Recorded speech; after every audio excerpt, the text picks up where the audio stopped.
Hi everybody, welcome back to my channel. Today I'm making a spinach, fennel, and feta galette. So it's like a vegetarian filling wrapped in a pastry. So this should be good. It looks kind of like a pie in the end, I think. So first we need to make the pastry itself. So I already have 50 grams of butter cubed for us here today. And then I have two types of flour. I've got 150 grams of plain flour and 100 grams of strong white bread flour. Okay, bread flour. And then I'm just going to add a pinch of salt to this today. All right, and then I just need to use my fingertips to rub the cubed butter until incorporated. Okay, so this might take a little bit.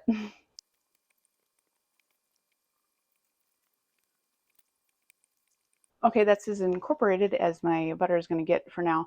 So now I just need to make a well in the center, and then I'm going to add 1 teaspoon of lemon juice.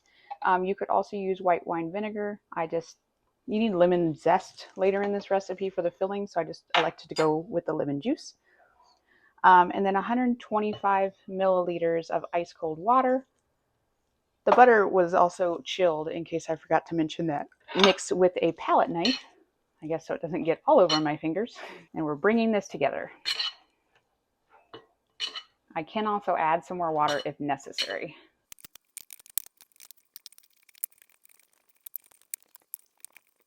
Okay, I did add just a hair more water just to get it to all come together. Okay, now it does say to flatten into a neat square. That's pretty neat. Okay, and now I'm just going to cover it. It doesn't necessarily say, I'm just going to assume I'm wrapping it because I know I'll be doing that later. So I'm going to cover and chill this for an hour before I come back and start putting in my layers. Okay, it's been an hour and my dough has been chilling. So now I'm going to be rolling this out. So I've got my surface floured and I'm just going to roll it into a 45 by 15 centimeter rectangle with the short side close to me. So I do have a ruler out just to kind of help me out. Because again, the metric system, not my first language. I know the idea is to work fast on this because you don't want your butter to melt. So we are going to move on. So I also needed to put 200 grams of chilled butter in between 2 baking papers. And I'm going to flatten this out. And I'm just going to beat it into a 13 centimeter square. That's what it says.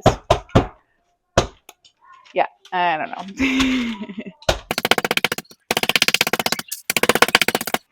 Okay, that's about as much of a square. Again, I want to work fast so that things don't melt. All right. It needs to be smaller than 1/3 of the pastry anyway.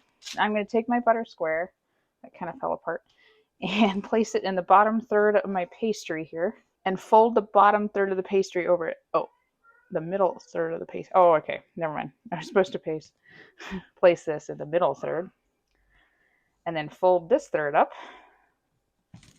and this third down to completely encase the butter. I assume that'll close in. All right. And then I need to flour my area again. I'm going to make sure it's nice and floured. Okay, and then turn it through 90 degrees. So I just gave it a turn and I'm just going to roll it out again. And then I just fold it again like I did into a neat rectangle as before. Okay, brush off any excess flour, it does say. Okay. Okay, and then turn it. It says turn it through 90 degrees. Hey, look at that. But I'm honestly not going to remember which direction I unfolded it from by the time I get out of the fridge. So I'll just start with that folded edge toward me. Okay, so now I need to put this back in the fridge for another hour. And then I'm going to be folding that like 5 or 6 more times. Like, it's a lot. It's a lengthy process for this today. So I'm going to get this in the fridge and then we're going to do that folding and rolling process like 5 more times at least. Okay, I am getting ready to do my 6th and final fold here. I know I skipped through some of that for you guys. Get this folded out one more time. Now I did try to keep it as neat as possible on the edges, and you know, it turned out really good so far. It's looking really pretty, actually. So let's see if I can not screw up this last fold. All right, so now I just need to fold it one more time like a business letter. Okay, brushing off the extra flour. And there we are. Look at that. We got lots of folds in there. Should be really nice and flaky when we go to make our galette. Now, I do need to cover this one last time and chill it for 2 hours at minimum, it says. So I'm going to put this back in my fridge and reset a little bit, and then we're going to make the filling. It's a spinach, feta, and fennel galette. So let's give this a try. What we're going to start with is our onion. So I have 3 tablespoons of olive oil heating up in my pan, and I am going to add 1 thinly sliced onion. Now, the recipe does not say what kind of onion. It just says onion. As if you've watched any of my other videos, you will know that I have an issue with specifics. I elected for a white onion today. Seemed like a good one. But we do also have the issue of the size. I'm pretty sure our stuff is larger than any of the United Kingdom's vegetables. At least that's what I've noticed in some of my recipes. So it is what it is. It's that much onion. So I'm going to saute this for about 5 minutes until it is a little, well, until softened. Okay. Those onions are softened now. I'm going to add fennel to our mix. I don't know about you, but I've never used fennel. Didn't really know what it was. Kind of is like some weird combination between onions and cabbage. Is what the texture looks like to me. And there's a unique smell to it, and I identified it, and I am a little hesitant to say because it smells like my hands after I go fishing. Like, I don't know if it's the worms, the bait, whatever. And then I have 2 fat garlic cloves. And then we are also going to add a 1/2 teaspoon of chili. It says chili flakes. I don't have chili flakes. I have chili powder. And I don't really use chili that much. I don't really, yeah. So, you know, whatever. All right. So now I'm going to stir this up. And it says cook stirring often for 8 to 10 minutes. And then we got to get that fennel tender. Okay, the onions here and the fennel look good. The fennel does look soft, so I think we're ready to go. Now, this is where my lack of certain things is going to come back to haunt me. I don't have a steamer, and we need to steam 250 grams of spinach. So I looked up online this hack, so we'll see how it works. So I've got a little bit of water, about a 1/2 inch of water in my pot. So I have aluminum foil in there, and I balled it up into 3 little golf ball size balls. You could put 4 in there, I guess, if you want. And I'm basically just going to add the spinach onto a plate on top of that to, you know, to steam the spinach. So we'll see how that goes. Okay, so my water is heated up. The only thing is I'm not sure how I'm going to fit, if I'm going to be able to fit all of this in there. But anyway, so I have a plate, and this is what it says. It says just to put the plate on top and then put your spinach in there, or not in the water, but on the plate. And then to put this in there like that, and then just to cap it off. So I'm definitely not going to be able to do this all in one go, but we'll see how this goes. And I'm just supposed to steam the spinach until it's just wilted. So this shouldn't take very long anyway. Wow, that definitely worked. Look at that. Okay, is that just wilted? I don't know. I've got a lot of this to do though, so I'm going to get this out and get another load in. Okay, guys, that actually worked like really well. I'm not that the internet failed me. It's just a very interesting little trick. So You don't need a steamer to steam spinach. There you go. Okay, so now I have my spinach steamed. What I'm gonna do is I just need to add it to this pan, okay? Which is why I really should have used a really big pan. I don't know if I have much bigger than this though. Okay, and I had to turn this one off because it took me a little while to get that steamed. If I'd have done this recipe before, you could easily steam the spinach and cook the onions and fennel at the same time. I just hadn't done it, so I wasn't prepared. All right, we are also adding some courgette, I don't know, zucchini in my language. I guess you could probably use squash too if you have a squash. It just said courgette. Yeah. Anyway, we grew zucchini this summer, and so I still had some in my freezer, which is why it looks kind of weird. But it said 1 large zucchini, which is also funny because our zucchinis get giant if you let them. So I just went with 2 cups of zucchini shredded fresh. So that's what that was. Anyway, so I'm going to give this a stir, and then it says to, let's see, cook for another 3 minutes to soften the courgette, and cook off any extra moisture. So about 3 minutes cooking here once my pan heats back up a little bit. Well, as far as cooking off the extra moisture, I think we're there. Yeah, I guess we wouldn't want the dreaded soggy bottom now, would we? All right, so let's call that good. Now, what I do need to do is tip this into a large bowl. Okay. Now we also need to add, we're adding a couple herbs here. So we have chopped herbs. So we need a tablespoon, it says a rounded tablespoon of each dill and parsley.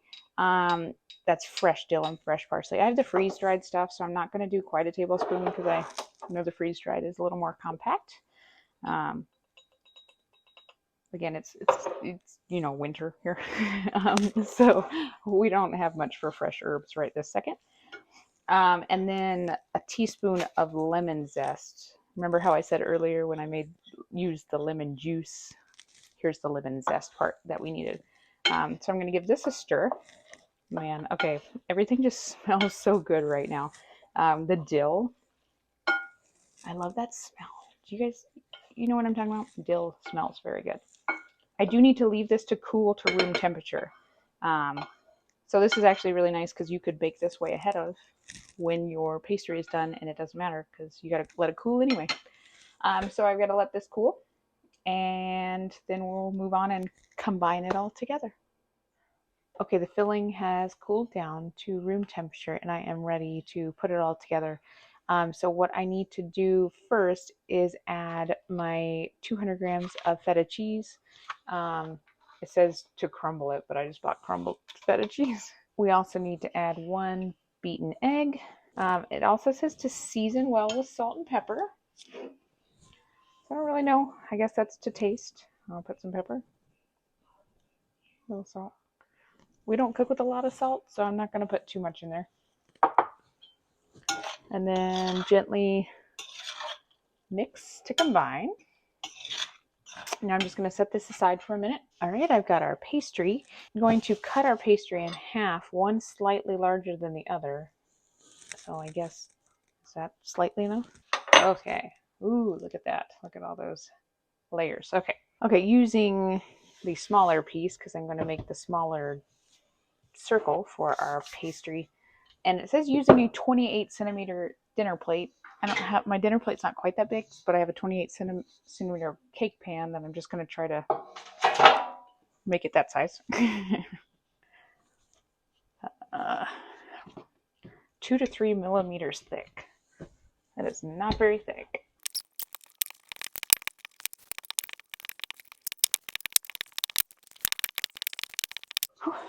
Okay, I've got it big enough. I'm going to cut this out into my disc.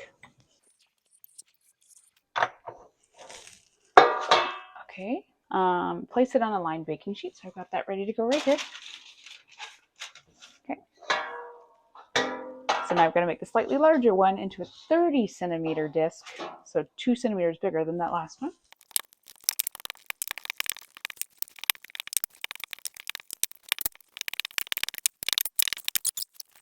Okay, so now with my smaller disc that's on the baking sheet, I'm going to spoon my filling into it. Okay, it says neatly, so I guess I don't want to get it on the edges. Okay, it does say to leave a 2 centimeter border. Okay, so that's a little under an inch. All right, and now I'm going to brush the border with water. This is going to help seal the pastry. Oops.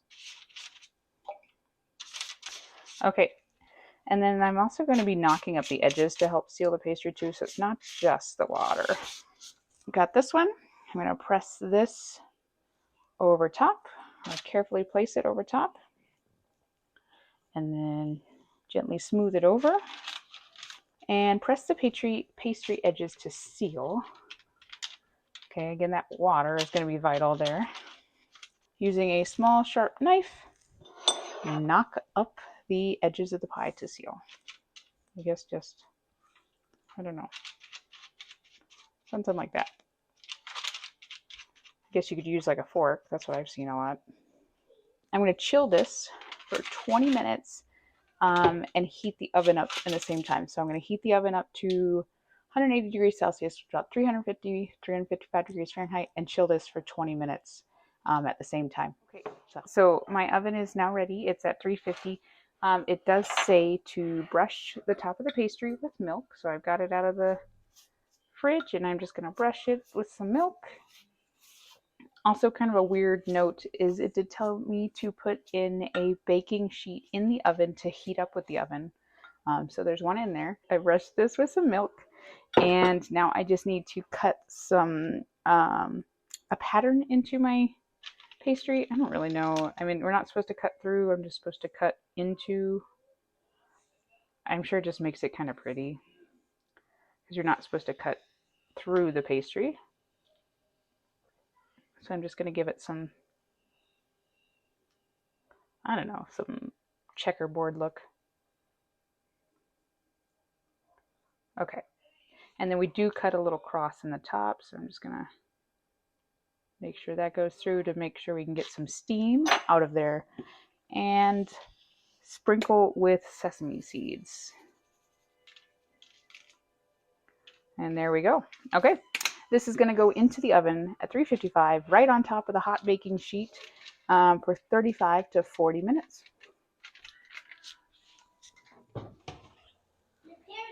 Okay. Wow.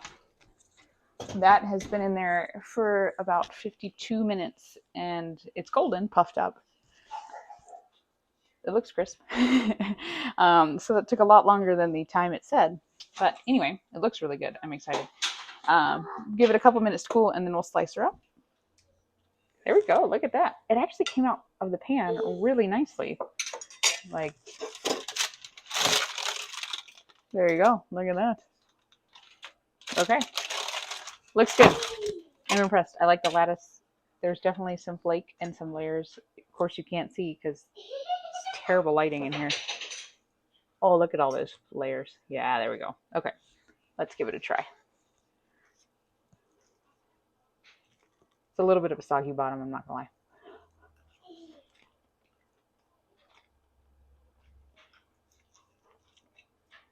Wow, that's really good.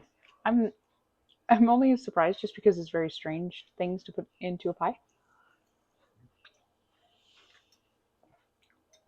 I really like that. I like the feta cheese in there because it's a nice little dry taste to all of that kind of mush. But yeah, that's good. All right. That was my spinach, fennel, and feta galette out of my Great British Baking Show cookbook. Yeah, that was good.